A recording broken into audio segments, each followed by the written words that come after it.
it's one of those things where okay, welcome, ladies and gentlemen. We're the Keyboard Warriors, presented by RepTheWarriors.com. My name is Eddie Law. That's Fred Kirby. That's Jessica Bakawa. And we're talking about, how do you say her name? Weili Zhang? Yeah. Yeah. We're talking about Weili Zhang TKOing Jessica Andrade in under a minute. It's the first, I was like, oh shit, that's fucking badass. Cool, right? And trying to get the first champion or whatever, that's awesome. But right away, for some reason in the back of my head, the first thing I thought of was one of you guys saying, like, but did we learn anything really? Not really. Fred, are you gonna take this one? Okay. Well, I mean, listen. Are you gonna Brendan Schaub it or what? I haven't had the pleasure of seeing him yet, so thank God he hasn't altered my fucking opinion anyway with his fucking foolishness. Okay, wait a minute. What's your fucking question, Eddie? Am I what? What did we learn? Yeah, what did we learn? Like, or you know what I'm saying? Listen, we learned. I don't know about you two fucking poor pricks. I learned a lot. All right. I didn't know the Weili Zhang was that fucking good. Quite frankly, to keep it a bean. I was one of the people that didn't really think she deserved a title shot. Quite frankly, I thought she was getting a title shot because it was in China. And quite frankly, I still fucking think that. But she made a believer out of me. She fucking snuffed her out at her own game. She knocked her out in what, like 42 seconds? Right. Yep. Listen, we all fucking learned that she's got some power in her hands. And if you fucking say that you didn't learn that, you're a goddamn motherfucking liar. Show me your thing where you picked her by fucking TKO in 48 seconds. Right. You understand what I'm saying? No. A couple motherfuckers in China was picking her to win. They wasn't picking her by fucking TKO in 48 seconds. This is one of those deals where you may have thought she was going to win, but nobody's seen her winning like that. Now, can she keep doing that? Is that actually who she is as a fighter? That's a different debate to be had. But goddamn it, we learned that she's got that in her. I mean, make no mistake about it, Jessica Andrade is a fucking beast. To knock her out like that and to play her game. And, it wasn't one good punch. It was about 42. Fucking hit her with some knees, some elbows behind the head, and a bunch of with the fucking people behind that. Who gives a fuck? It's a fight. God damn. What's she supposed to do? Ask her to not move so she can hit her right behind the fucking ear? She fucked her up. What do you want from her? She fucking snuffed her out. I learned a lot. She cheated. Get the fuck out of here with the cheating. No, you know what? You know what it is though, Fred? I think what's awesome about it is that if you saw like I forgot who posted it, but the not Google searches, but searches on the internet over in China went up on Weili Zhang. So like people are now interested in their newly appointed champion who won it in their country, So like at least for that market, knowing that the UFC wanted to break into that market, this is great, right? This is great news. This is like gangbusters for them, right? Because now they have the star who actually won the belt in their country, and now they can parade her for the next couple months around before, she gets that rematch or, they move on to somebody else. Maybe. Okay. Now, this is where I don't know if I necessarily buy the hype. Because I'm going to keep it a fucking beam with you right now, Jack. I think the fact that she's a broad is going to be a problem. I'll tell you that right now. I think there will be. I'll put it like this. I think, and I could be fucking wrong. What the fuck do I know about the modern current estate fucking of MMA in China? But I would venture to say that the fucking leech. What's that prick's name? Oh, Jing Liang, something like that. Jing Liang. I would venture to say he's more of a star in China than she is. Even after that performance he had in the fucking co-main event. Now, I ain't saying it's fucking fair. I'm just saying that Brazil and America are just getting to the point to where we're willing to accept our female fighters as real stars and celebrities. And we're way advanced in this fucking MMA shit. China will notice a little bit of a thing, but to think that this is going to be the thing that like ignites the MMA bomb in China, I don't think so. Their guy didn't just beat Connor or Stipe or some shit. All due respect, their woman beat a broad that just got the title herself. But in a weight division that's not very sexy. I ain't trying to shit on it. I'm just keeping it a bean. I think it'll help. But do I think that we're going to start seeing a massive influx of Chinese talent because of this? Not really. Now, maybe in the future, this could be the beginning of that. But I don't think you're going to see another Chinese champion in 2020 or some shit like that. Okay, but that's what I'm saying. Don't you think that at least this gets the ball rolling in that area, and maybe now the UFC will go back. You know, maybe like within 6 months to a year, they'll be back maybe once or twice. Like at least this is like the genesis of them breaking into the market, right?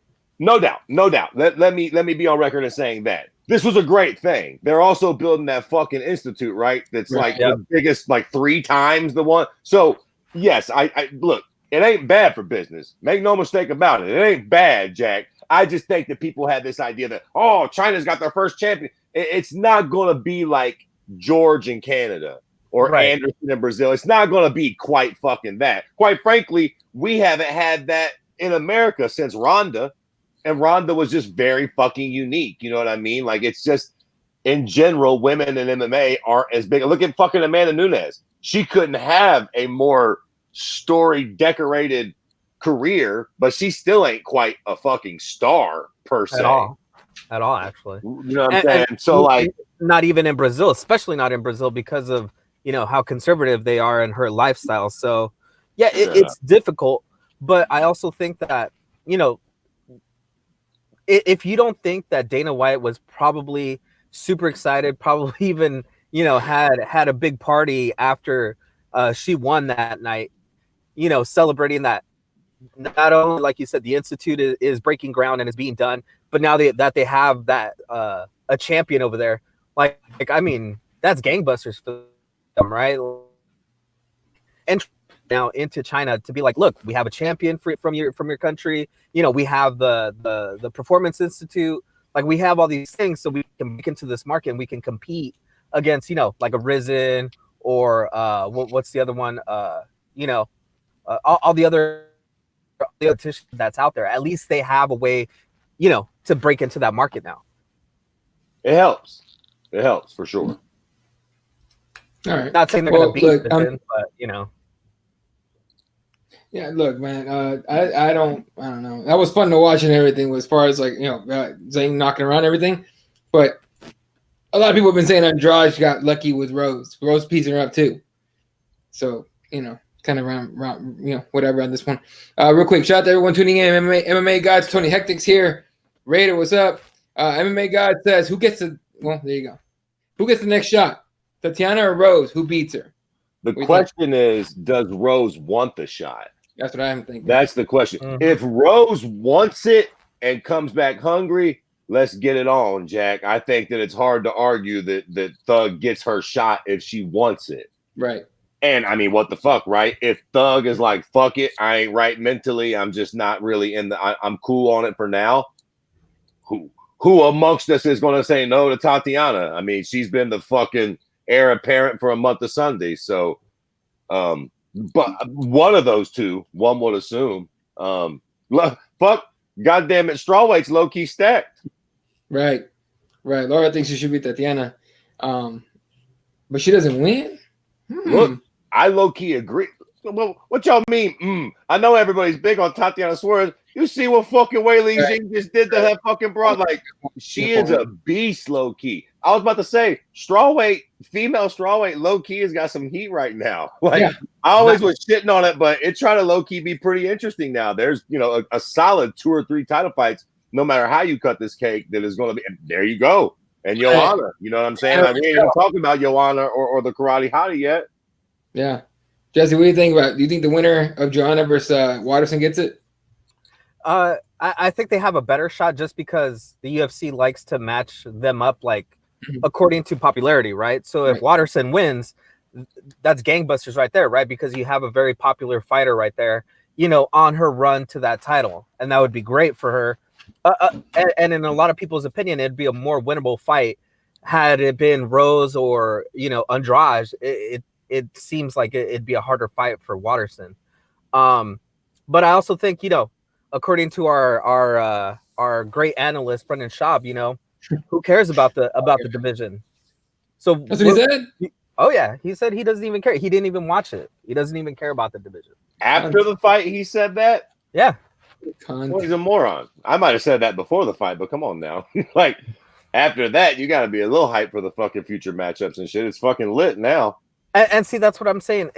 It's sad because he's also the one that before was trashing everybody for saying that nobody was paying attention to Cyborg, poor Ronda, poor everybody that doesn't get their story out there. And now you have somebody that, you know, in Zhang and having such a huge upset, and him trashing basically their fight and being like, I don't even care about them. Like, it's sad because a lot of people go to him for an opinion on MMA, and now he's like publicly trashing this event and these fighters, when it could be the time for him to kind of like, you know, steer people into the like, yeah, it was a good fight, you know, this is great, we could do this, we could do that, kind of like what we're talking about right now, Fred.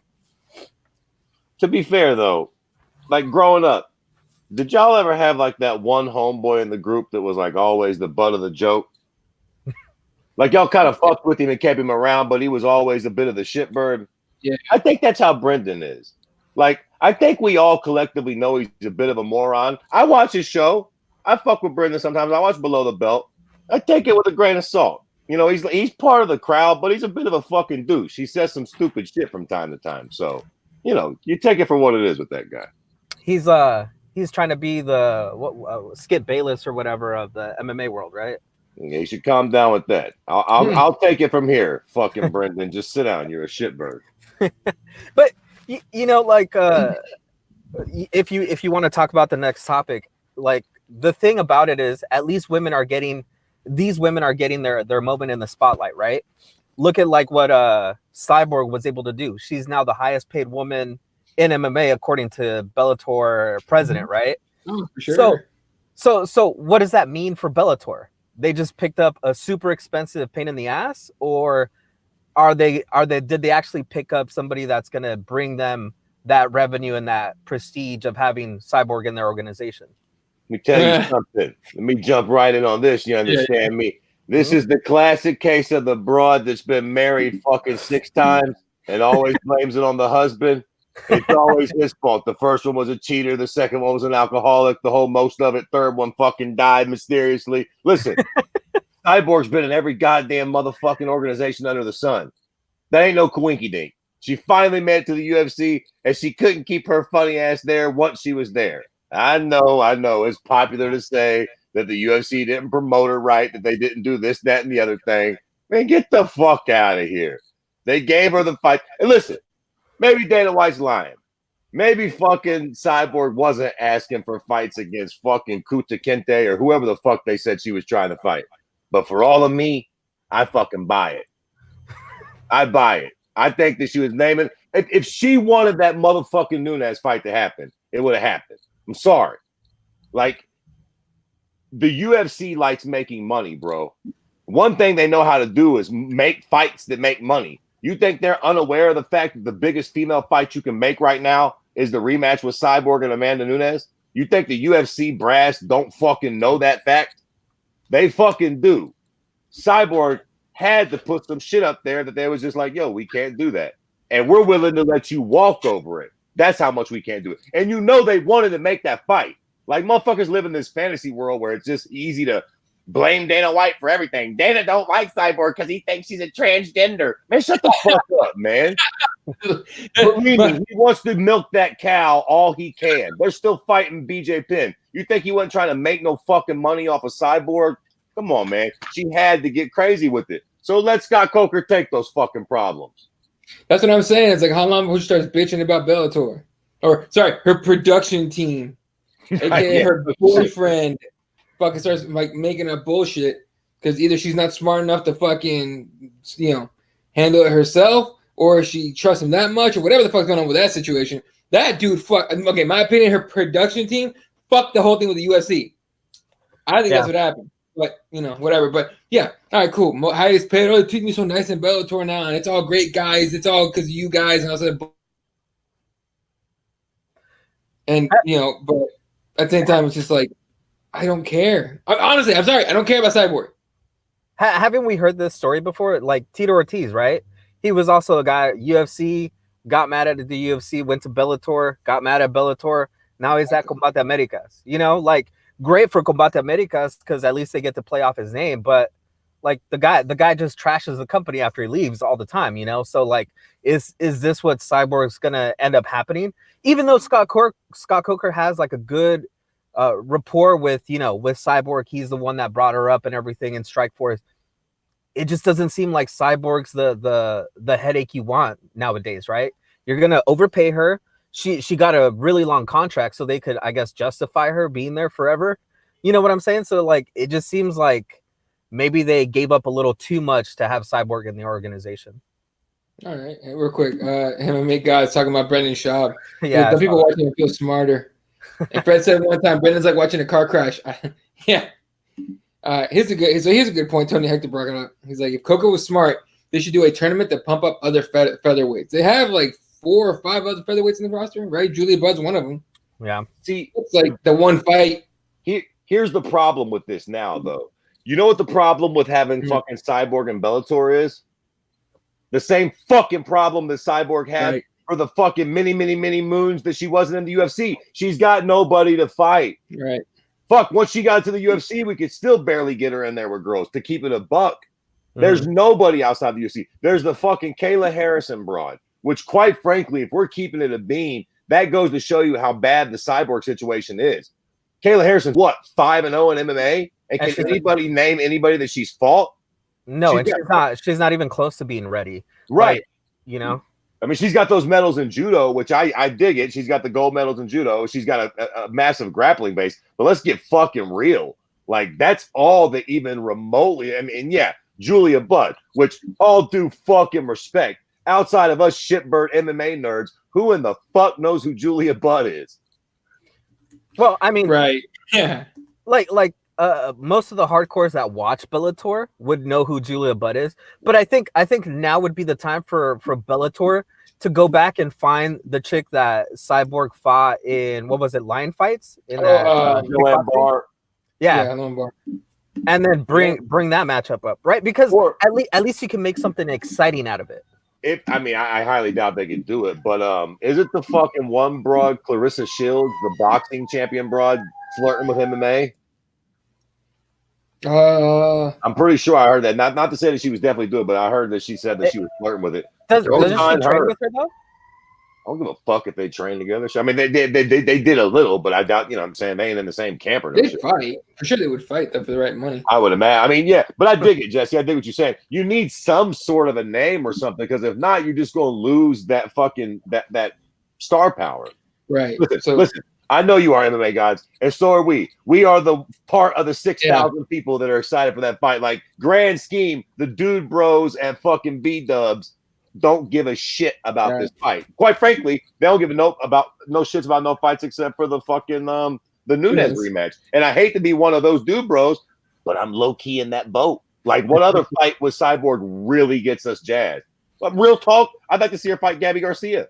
Hell yes, that's exactly what I was gonna say. Like, because I want to see her challenged. Like, I mean, if she fights Julia Budd, I know Julia Budd's looked good lately, and I know Cyborg's coming off a loss. Did she already beat her though? When? Probably. She's beat everybody who hasn't been in the UFC lately. I don't know that for a fact, but maybe. And I'm sure if they did fight, it was fucking 13 years ago. But nonetheless, if they line that fight up tomorrow, we all have to imagine that Cyborg's the heavy favorite, and she probably does what Cyborg does to, everybody who's not fucking top of the fucking food chain, man. ELC, does that mean kickboxing and like all other striking competition, or just boxing? Did you see that, Eddie, that last comment by ELC? Cyborg's deal with Bellator includes her boxing. Really? Is that just restricted to boxing, or is that everything? Because I don't know. You know how Bellator does kickboxing and a bunch of this shit? Yeah, that's what I'm saying. Because they do everything. Because that makes it interesting, right, Fred? Because at least you get to see her do other things, and it keeps it interesting. Like, you see her out of her element, you see her doing other stuff. Yeah, exactly, Tony. They could do something with Risen, send her to Japan over there, have her fight, another 80-year-old grandma or something, some pro wrestler from Japan. Like, at least keep her busy instead of what the UFC was doing, where they were giving her, 25ers and 35ers for her to just like kill. Man, no.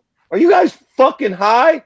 Has anybody seen a fucking women's boxing match lately? They got less money than fucking crickets making over in India. Nobody watches women boxing. That's why Clarissa Shields is fucking contemplating coming to MMA. Yeah. And I'll tell you another thing. Kickboxing, again, put the fucking crack pipe down, boys. Nobody watches fucking male kickboxing, and it's exciting as shit. Nobody's tuning in to watch her. Nobody saw her lose to fucking Roseanne Barr or whatever, Joanne Barr, whatever the fuck that broad's name was. What the fuck? Like, the only money for her, the only money for most women in women in combat sports, period, short of being in the fucking WWE, is in MMA. Like, that's where all the money is. Like, if she wanted money, she should have kept her funny ass in the UFC or like big fame fights. It just, there ain't like, who's she gonna box? What the fuck? Clarissa Shields, maybe? Get the fuck out of here with that bullshit. And even if she did, look, here's the reality though, right? Real talk. Yeah. Line her and Clarissa up in a boxing match or line them up in MMA. MMA does better. It does better numbers. This ain't Floyd and boxing. It's not men boxing and women boxing is not the same thing. It's like fucking the NBA. The WNBA is not the same thing as the NBA. I ain't saying that's right. I'm just letting you fucking know them shits is not the same. The only way she gonna make any money is getting some sort of sexy MMA fight in Bellator. Now I don't know what that is, but that's what they better focus on. Okay. Kickboxing and boxing. Right. So real quick, she's gonna fight Julia Budd. Scott Coker has been quoted as saying, is according to MMA Junkie, Chris Dauber will get immediate featherweight title shot. She deserves it. All right. And on the boxing thing, it says, this is a quote from Coker, again, MMA Junkie. MMA is going to be her first commitment, but if she wants to box, I'm all about it. But we're going to be part of it. You might see her boxing on DAZN a couple times a year or once a year. Scott Coker is fucking talking out his asshole at this point. Like, no, but it's smart, right? Because you diversify what they have, right? Because they have that deal with DAZN. You bring something to the table. And you know what? I wouldn't be surprised if DAZN took the hit for some of that money that they're paying Cyborg. And they're like, well, we're going to put her on a boxing match, you know, somewhere on one of the pay-per-views that we like to throw. Listen, it's smart until she goes out there and gets her funny Brazilian ass lit up by some hoe that's been boxing for 20 years. What the fuck? Like, y'all better stop playing. Keep her fucking ass in that cage and get her some sort of worthy adversary. Man, even signs with fucking DAZN just for one fight, one boxing match. And hey, Cyborg, what's up? Right. Hey, just remember, listen. Aren't we getting a championship? A boxer defending a championship title on the undercard of two YouTubers fighting. If I read that correctly, what is it? What are you talking about? No, I don't know anything about this. Look, I think you can look it up. I think it's the Logan Paul prick. Who are the boxers you're talking about? Get the fuck out! They're actually going to do that again? Yeah. It's a part 2, and I think on the undercard I saw that there's a guy who's actually a championship holder in boxing, and he's defending his title on the undercard to that crap. Yeah, well, listen, his weight division must be fucking shit, and somewhere Tyson Fury's fucking embarrassed for the most of us. What the fuck are you talking? A real champion on the undercard of Logan Paul. I'd just soon fucking be a goddamn construction worker. Dude, they're actually going to do this shit. It's going to be a professional fight. Yeah. They're actually fighting no headgear, nothing. Look. Let's keep it real. At least Logan Paul is actually a pretty decent boxer for a guy that's probably picked it up not too long ago. All right. If you look at his training, he actually takes it seriously. Now, the fact that they have enough eyes to make a second fight, that's what makes it crazy, right? Like, these two YouTubers that just have like a beef are having this promotion, and now they're doing it again, and they're still gonna get gangbusters. Like, it's crazy for boxing. Look, cool. And I'll tell you fucking another thing.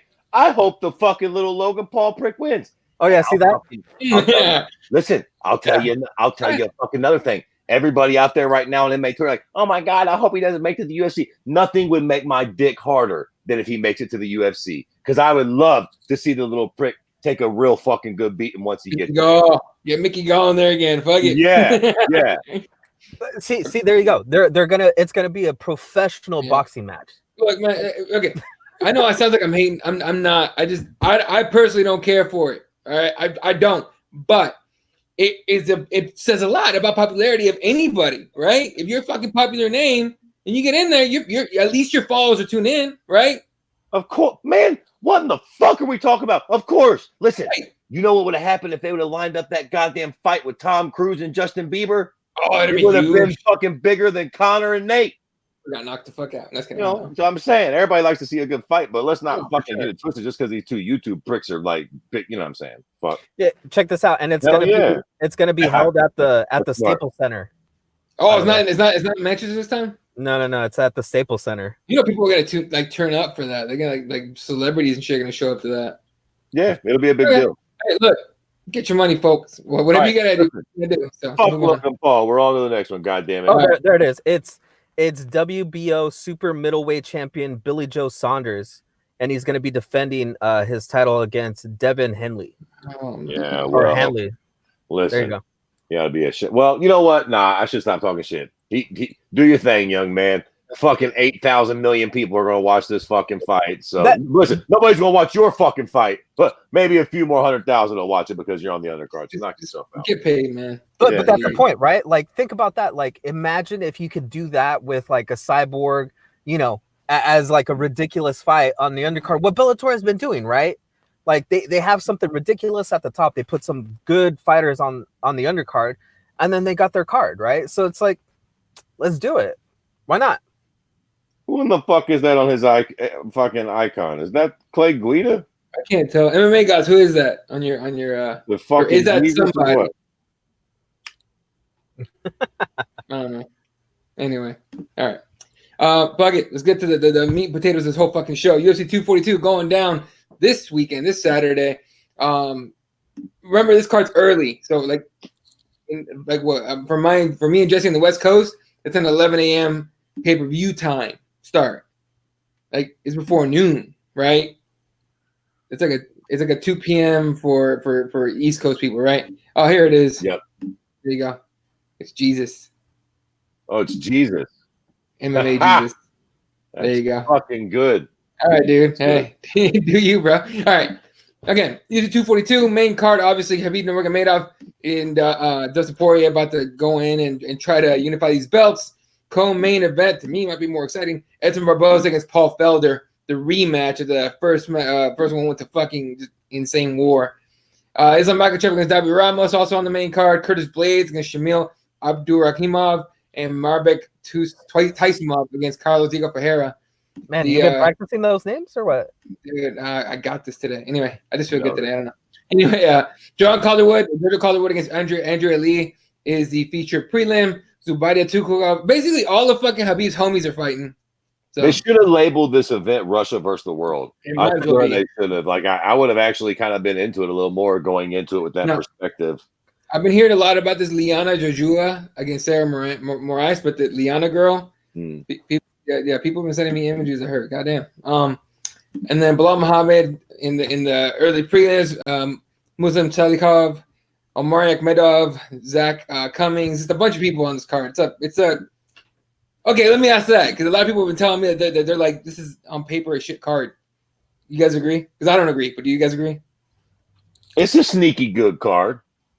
It's an easy card to call a shit card. Right. It's got a bunch of those fucking Scrabble names, a bunch of the fucking tuba knobs and the shits that most of us probably just ain't hip to like that. But it's a sneaky good card, actually. There's a lot of really good fights on this card.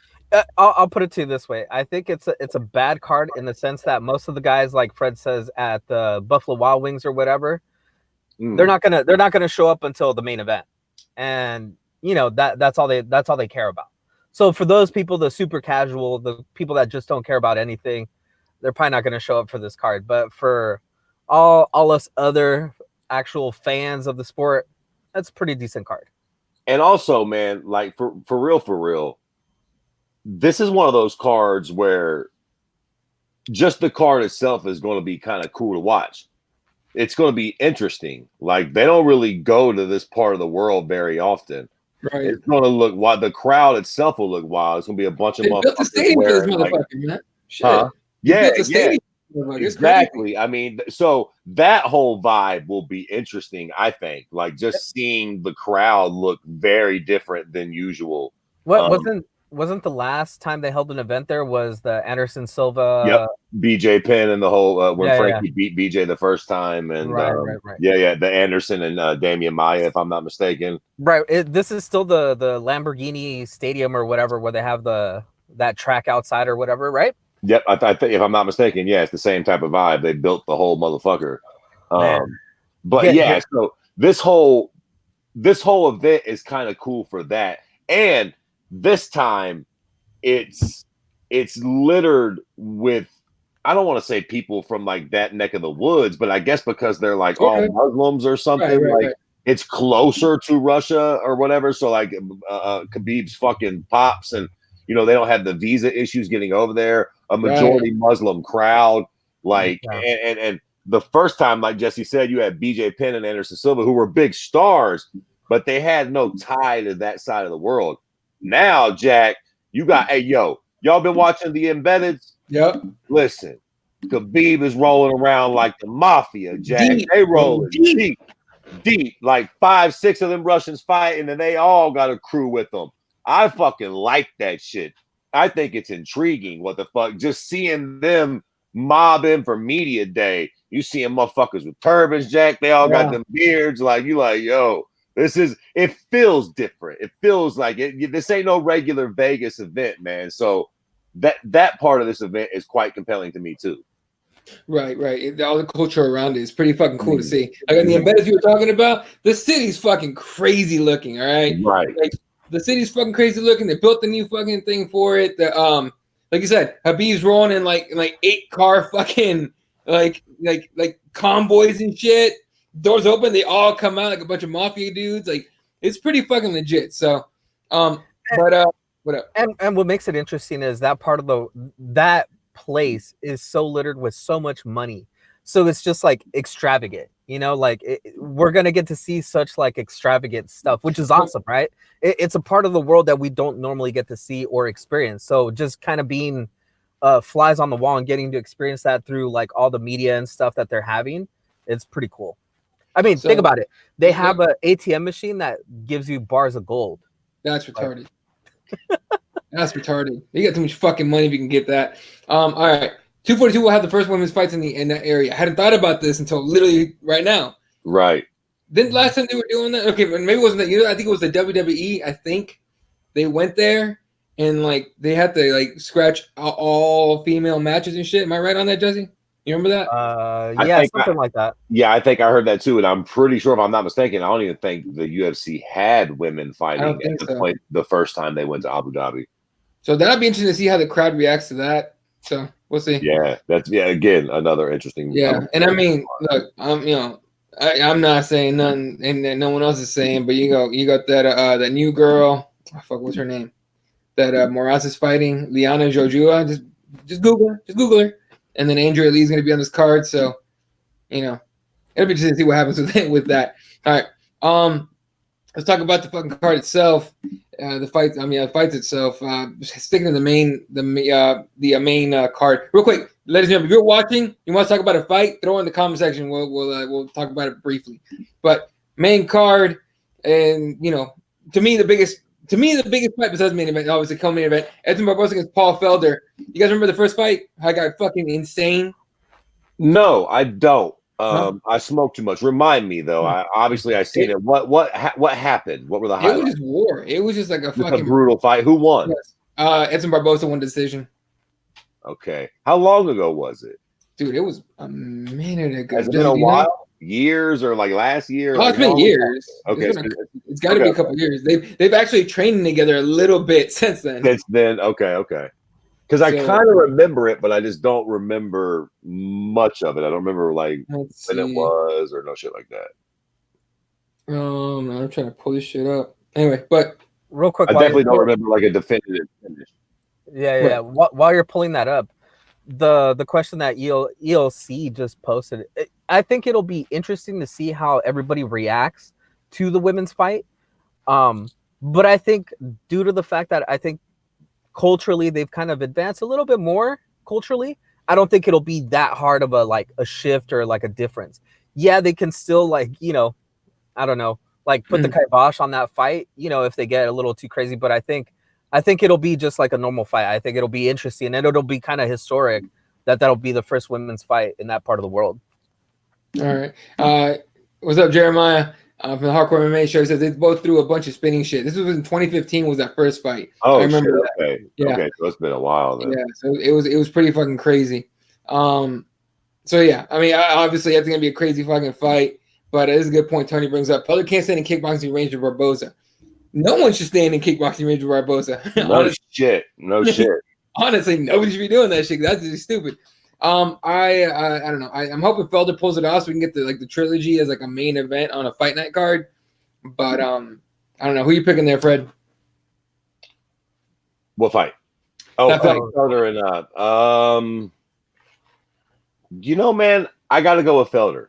I'm gonna go with Paul Felder with this one. He wants to get that shit back. So Jesse? Yeah, and that was the thing. I remember him saying now that's why he wanted this fight. He wanted to get this one back. So, all right, Jesse, who you picking, man? What weight is this? 155? No, right? 170? No, it's 155. It has to, so it's 55, right? Yeah, it's 55. Yeah, you're right. 55 lightweight. All right, so Barboza. It's in his card. I just realized that shit like a bunch. Anyway, all right, Barboza. Cool.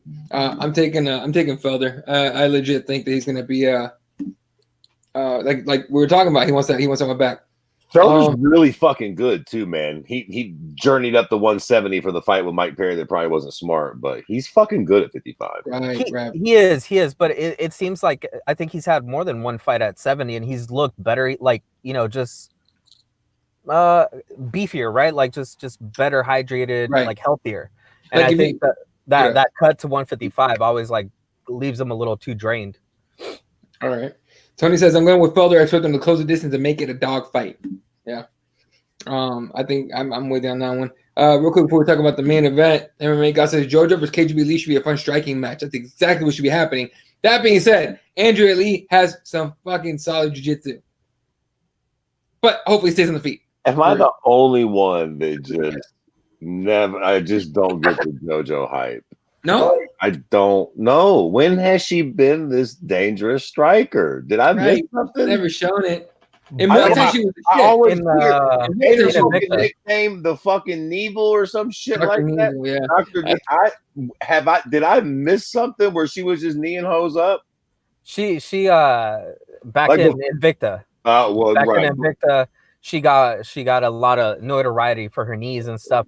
She changed her strategy coming into the UFC, but hopefully now that she's training more in Las Vegas with Couture, I think she should have a more well-rounded game and probably bring back those knees. Listen, I had a real nasty double leg back in middle school, but they don't go around fucking calling me DC. You know what I'm saying? Boy. Oh man! All right. Hey, that doesn't mean you still can't pull it out every once in a while on some fools. Yes, it does. God damn it, we long removed from middle school. I think with JoJo, I think it's the fact that she's so cute and cuddly and that voice and everything. And that voice for everybody. That's another thing. Oh my God, God, not cute. She fucking sounds like a 6-year-old. God damn it. No. Okay, that's the thing though. Oh, there you go. It's Syndicate. That's the thing though. You would not expect her to be a fighter with that little voice and like just that little frame of hers. It throws you off. That's what it is. You know.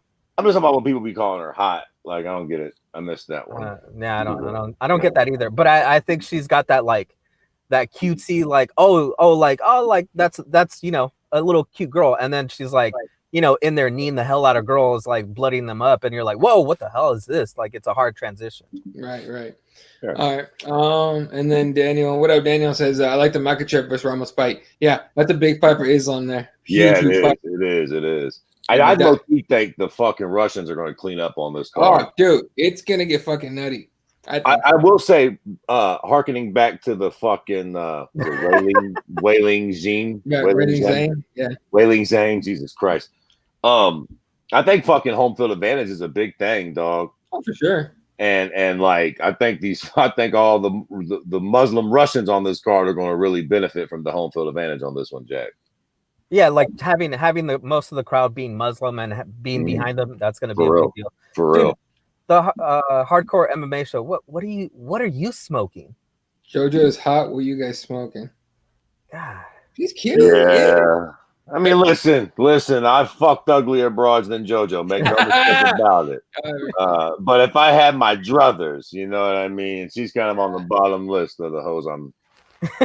All right, cool. And can you imagine fucking that broad with that squeaky voice? Ooh, yeah. I gotta fucking put a pillow over her goddamn fucking head with that thing.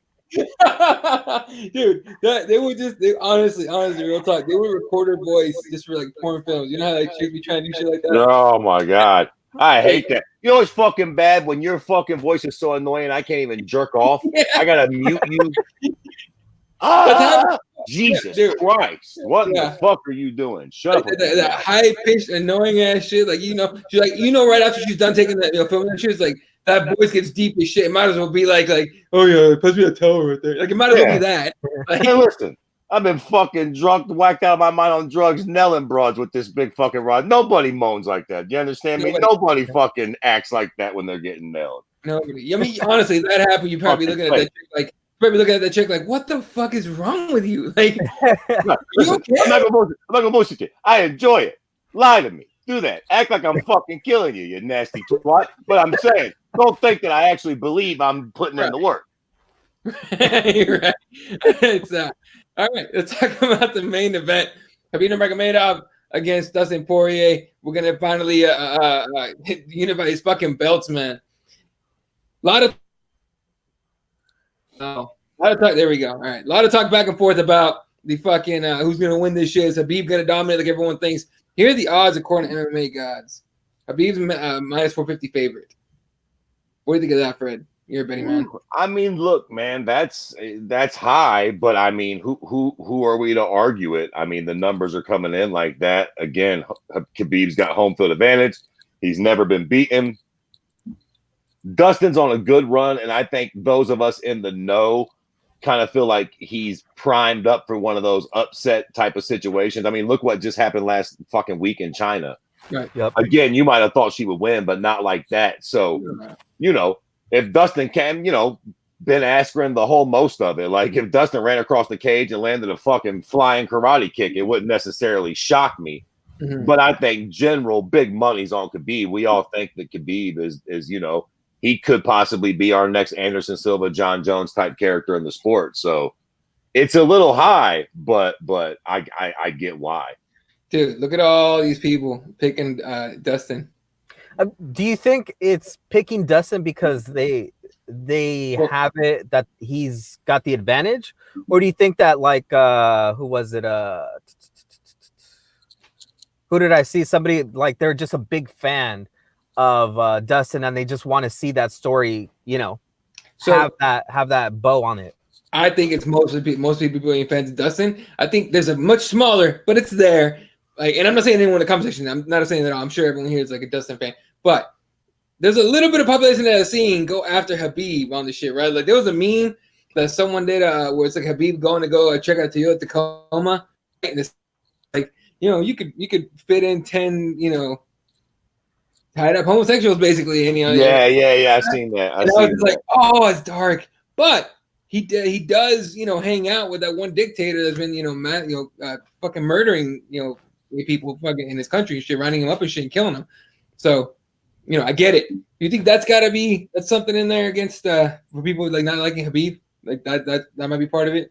Yeah, but I think people don't understand the politics of that as well, right? Because he does live in that country. His family lives in that country, and that dictator can definitely do stuff to his family and himself.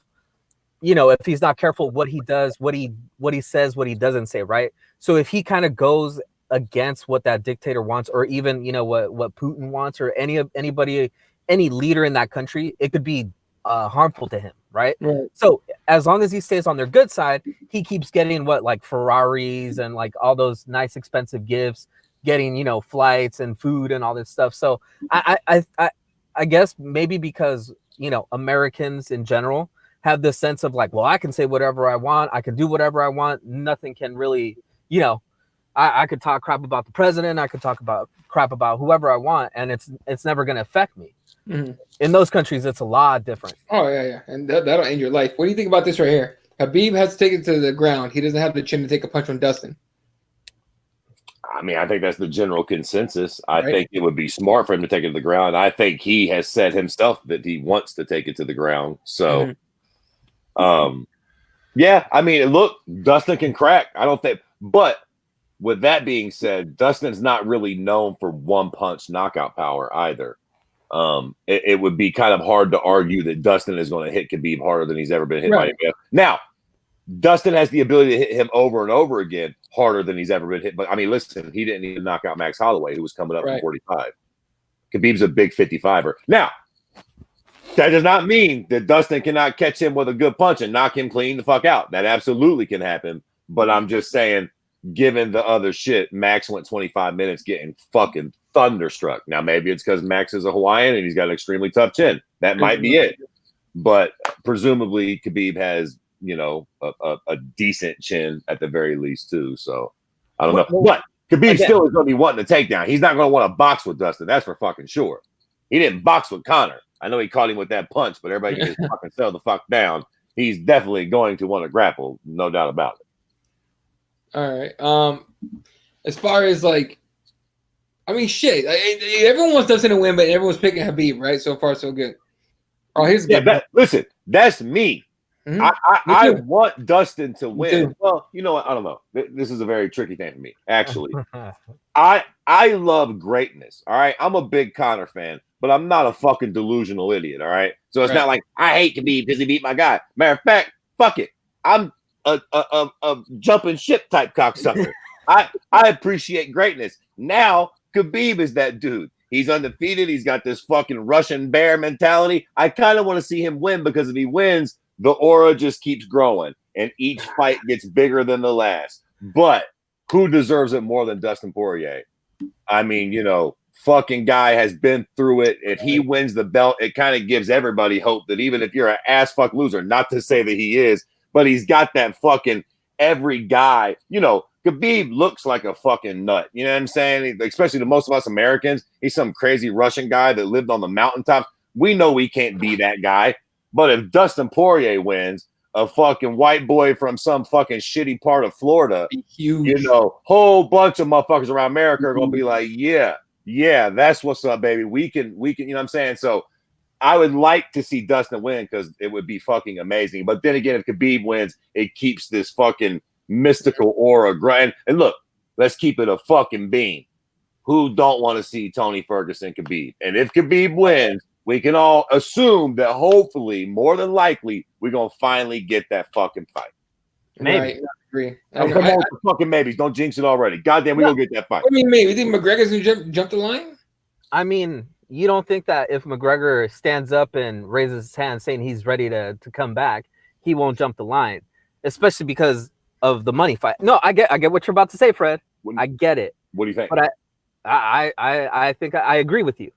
But what do you think? Probably will not be able to come back in, raise his hand, and get ushered right to the front of the line. But why though? Here's why I think he won't be able to. If Khabib does some fucking crazy shit Saturday, I think Khabib becomes the A side. I think Conor comes back, but he fights the winner of Justin Gaethje, Donald Cerrone, whether he likes it or not. Right. If Khabib comes out and does his thing in his part of the world, all due respect, he's not fucking Weili Zine. If he comes out with all the fucking Russia there and goddamn Putin and everybody watching, and he shits on Dustin and he calls out Tony, Conor is becoming irrelevant. And this is coming from a Conor nut hugger. He got to get back in there and win a fight. Yeah. You know what I'm saying? Tony's there, and Khabib, if he wins, Tony, Khabib, at the very least, them together become bigger than Conor. Oh, yeah. At that point, that fight becomes bigger than Conor at that point. Yeah, I think what happened recently with Nate Diaz coming back and calling out, Street Jesus, Masvidal, instead of calling out Conor, everybody has been playing the right move, right? Nobody's calling out Conor, nobody's talking about Conor. They're just moving on with their life, and that's exactly how you take away power from Conor. And imagine you do both those fights on the same card. Ooh. Imagine you do Tony and Khabib and Nate and Jorge on the same card.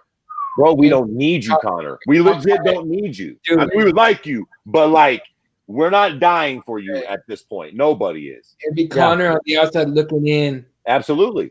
He'll have to take that fight with the Gaethje Cerrone winner. And that's fine. That's probably the fight that he should take anyway, as far as it goes. But think about it. Do you think if that's the case and they're like, look, Connor, this is all we can offer you, do you think he takes that fight, or do you think he goes, my whiskey's doing good. I have money for, from here till, the end of my life. I don't need to do this. Nope. I think he absolutely takes the fight. Absolutely takes the fight. He kind of has to. And I'm going to go a bit further. I think he takes the fight, and I think he dusts either one of them. Day drinking Don or the goofy little turkey hunting prick. Yeah. I mean, probably. Right? That's why I honestly think. I think that, look, first off, his whiskey ain't sound that good no more. Words out, even the old Irish shitbird that was drunk didn't like his shit, and he gave him a smack for it. So, like, yeah, it was selling because it had his name attached to it. Now the fucking cat's out of the bag. That shit ain't no good. Everybody gonna go back to drinking their shitty Jameson or their fucking top-notch fucking Scotch shit. But because he was relevant, right? Before, and now he's not relevant. His name's not out there. He's not fighting the big fights. Now it doesn't matter if he endorses anything. Kind of true, but relevant or not, his whiskey wasn't no good. So he gonna have to get back in that fucking cage. Yeah, the only one talking about Conor is old man. He's saying that left ain't shite. Oh, you're not wrong. Here's the thing: the fact that nobody's calling him McGregor, and that means nobody is calling him McGregor.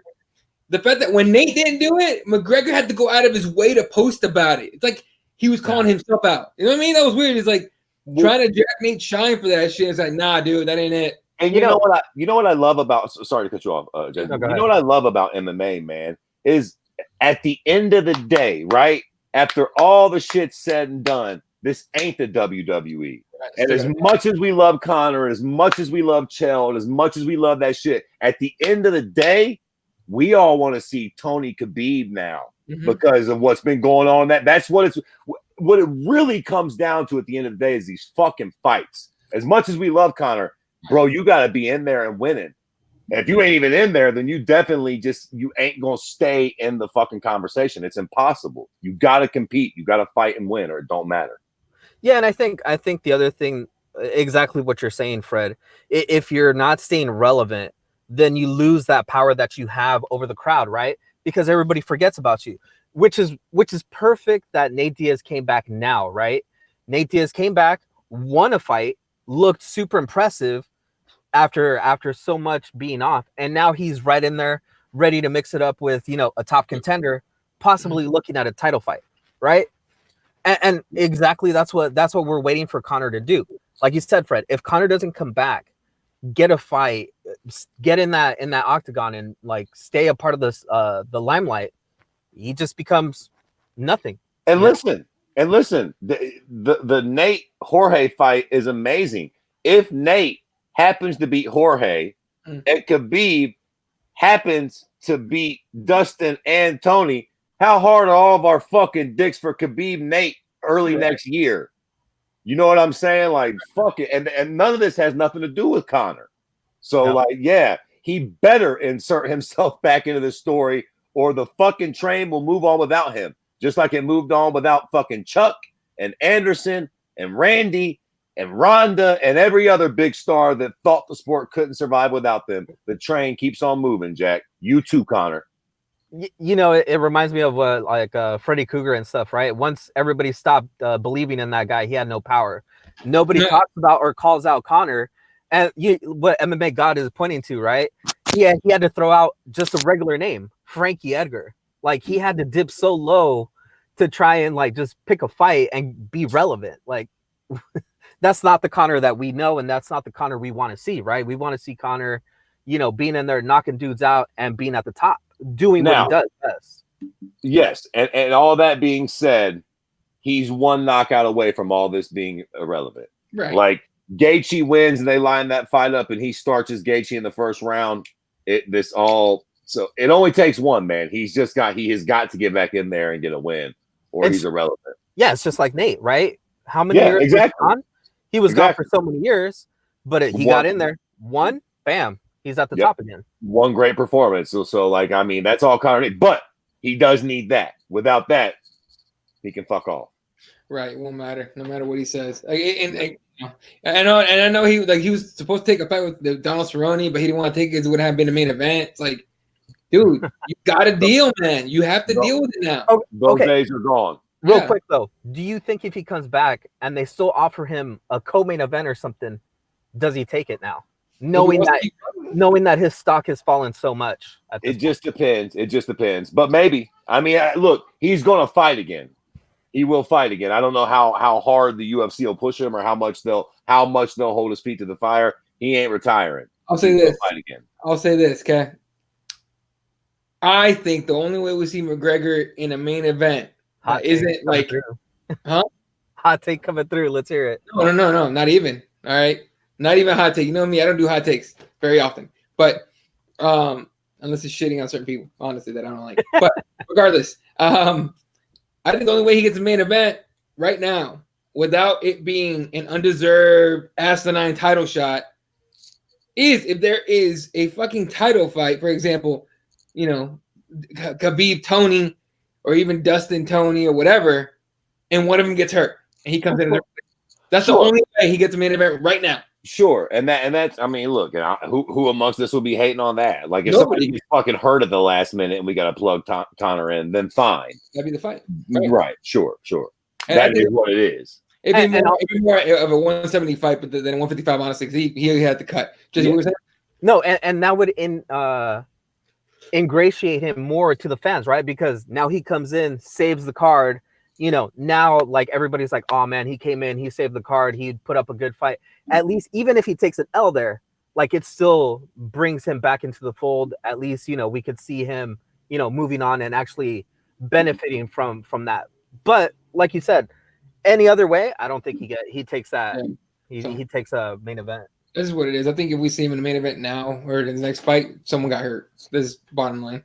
All right, or because I know he's not. He's not gonna do a fucking fight night. He's not doing that. So, I mean, do you think if they offered him in like Ireland or something, he'll take that? I think he would. A fight night in Ireland? Mm-hmm. I don't think he would do it. Probably not at this point. I really doubt he would do it. I really doubt it. I don't think he would do that shit because he's done that, right? Didn't he do one? Yeah, of course. Did he? I thought he was hurt for the fight nights that happened in Ireland. No. I mean, he did something in fucking Ireland for sure. I don't know if it was a fight night. Yeah. All right. Anything else you want to bring up for the last check of the headlines here? Nope. I have got to run too, boys. So. Fucking hell. All right. All right. If you got to go, dude, no problem. I'm just going to go down just go down the list right quick and see if anything happened. BJ Penn addresses recent bar brawl videos. He says the last thing I want to do is getting into any type of trouble. Too late, motherfucker. Yeah, no shit. Apparently, Jason Mayhem Miller comes out of the dark and said some shit. I don't know. I don't care, but I'm glad he's alive. Yeah, no shit. He was fucking gone. What else we got? That's kind of it as far as headlines go. There's nothing too crazy. So, Greg Hardy versus Georges Danho announced for UFC Singapore. Oh shit! The chick beater is going to Singapore. All right, and so another one Jason's not watching. Yeah, that's kind of it. So, all right, that's gonna do it for us, ladies and gentlemen. Appreciate all you guys tuning in. MMA gods, Daniel, my homie Daniel, ELC, fucking checking us out for live. Finally, appreciate you tuning in, man. Tony Hector was hanging out all day. Laura Rivas. Of course, we had Raider. Raider was here a while ago, right? Yeah, she was here. Yep. We have, anyway, everyone that tuned in, we appreciate the fuck out of you guys. You guys are the shit. The reason we hang out. Here we go. One of my favorite lines today. Fuck the Dallas Cowboys. Fuck them. Anyway. All right. It's going to do it for us, ladies and gentlemen. We appreciate you guys tuning in. You can follow all the people right there. All right. We love you, motherfuckers. Cool. And, of course, don't forget, repthewarriors.com, spicepros.com. So for myself, Fred Kirby, Just Bakava, you guys are the shit. We love you guys. Good night. And good night, Wilshire. All right, you cock smokers. I got to run.